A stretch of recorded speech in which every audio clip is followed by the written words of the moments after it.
Well, I've got good news for you today. The good news comes again from Jesus Christ, and we ask the question, Christ on Facebook? Could it be? Well, I was introduced to Facebook a couple of years ago, and I decided that even at my age I could learn something from the internet and get on Facebook and do what, the kids were doing. So I got on Facebook. This is my Facebook page. I know you can't read all the little fine print, but just to give you an idea, you can go on Facebook if you want to read it, if you're nosy. You go on Facebook, put in my name, and my page will come up, and there's some pictures there. And many of you were here last week, but I see there's a lot of you who weren't here last week. Last week, I had a praise, actually, that was from a young man. He's 24 now, and he lives in Washington. And he had written to me on Facebook, hadn't seen me for 16 years. But 16 years ago, I was a pastor in Cleveland, Ohio, and he was just a little boy. He was 8 years old, and he wrote to me last week out of the clear blue sky. I get this Facebook message from him, and he says, "You probably don't remember me, but you used to shake my hand like crazy in the foyer." And so that was kind of fun, and that's what Facebook does. It connects you to other people. And prior to that, I had contacts with people that I hadn't known. I knew them, but I hadn't talked to them, seen them, or had any contact with them for decades. And yet through Facebook, we were able to connect. And one of the neat things about Facebook is that you sometimes will get a message that says, do you want to add this person as a friend? They send you a request, and then you have to either confirm it or ignore it. And you can confirm it if you want to be a friend, and then you can talk to each other. So anyway, that's for those of you who don't know anything about Facebook. But this is their logo. You can see at the top of the page, the logo for Facebook. And I would encourage all of you to try it. It's kind of fun. Facebook tends, however, to reject people with unusual names. But the good news is that today we are invited to accept the unusual names attached to the baby that was born at Bethlehem. Now, here's what I mean by an unusual name. If your last name is Christmas, don't name your baby girl Mary. And I say that especially because if you name your girl Merry Christmas, she won't get on Facebook. And while I was, thinking of these things, I was thinking of Matt Purvis and how we might have so much fun coming up with strange names like that. But Merry Christmas just doesn't seem to cut it. If you submit the last name of Christmas on Facebook's brief online form, you'll probably receive an automated rejection. The anonymous gatekeepers of this social networking site have decided that Christmas cannot possibly be an authentic, real last name. So it just automatically kicks you out. Same for Yodas, beers, pancakes, the Batmans.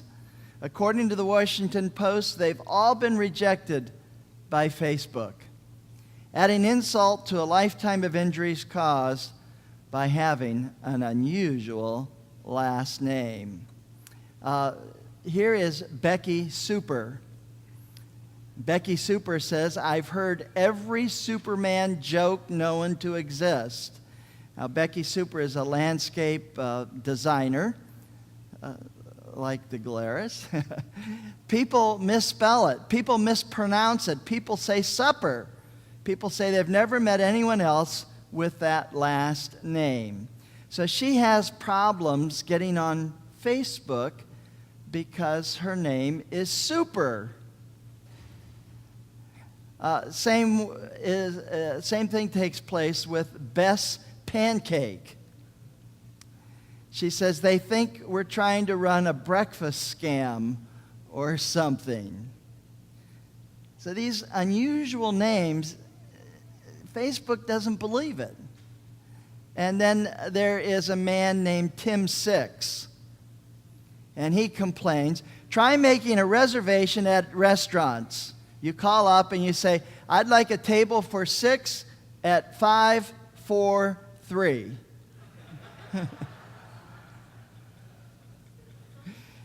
Facebook doesn't like that kind of a name.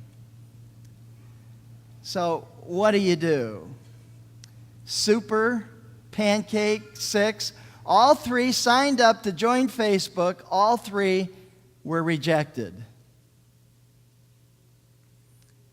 But there is an appeals process if you get rejected on Facebook. Fortunately, most of these folks eventually made it into the social network by going through a lengthy appeals process.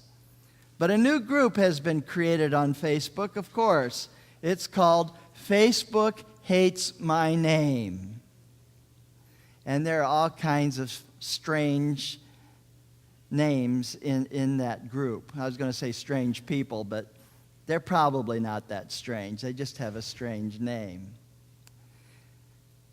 But this is so common that a group has been created. It's just amazing. Now, I'm just curious, how many of you are on Facebook? Okay, it looks like about half of you. All right, I'll be your friend. Just invite me, and we'll chat online.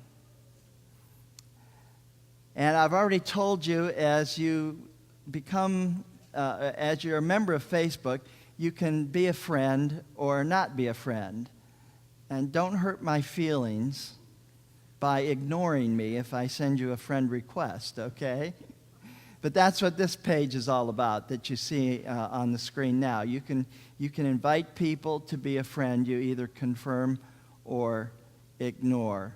Well, what about friending Jesus? Is Christ on Facebook? If you put in the names Jesus Christ, that if you're Spanish and you put in the name Jesus or Jesus, that's good.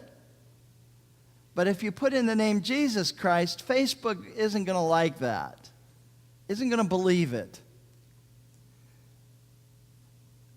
But the good news is that Jesus wants to be your friend. Isn't that good news? And then, of course, it's up to you to either confirm or ignore. The Bible says in Isaiah 9:6, "For a child will be born to us, a son will be given to us, and the government or the kingdom will rest on his shoulders, and his name will be called Wonderful Counselor, Mighty God, Eternal Father, Prince of Peace." That's from the New American Standard Bible. A wonderful counselor. What if you put in Facebook when you go to the online forum and you put in, when it asks the name, you put in wonderful as a first name and counselor as a last name. Wonderful counselor. What happens? Do you get accepted? Do you get rejected? Well, you have to try it, see what happens. But you know what? There was a woman of Samaria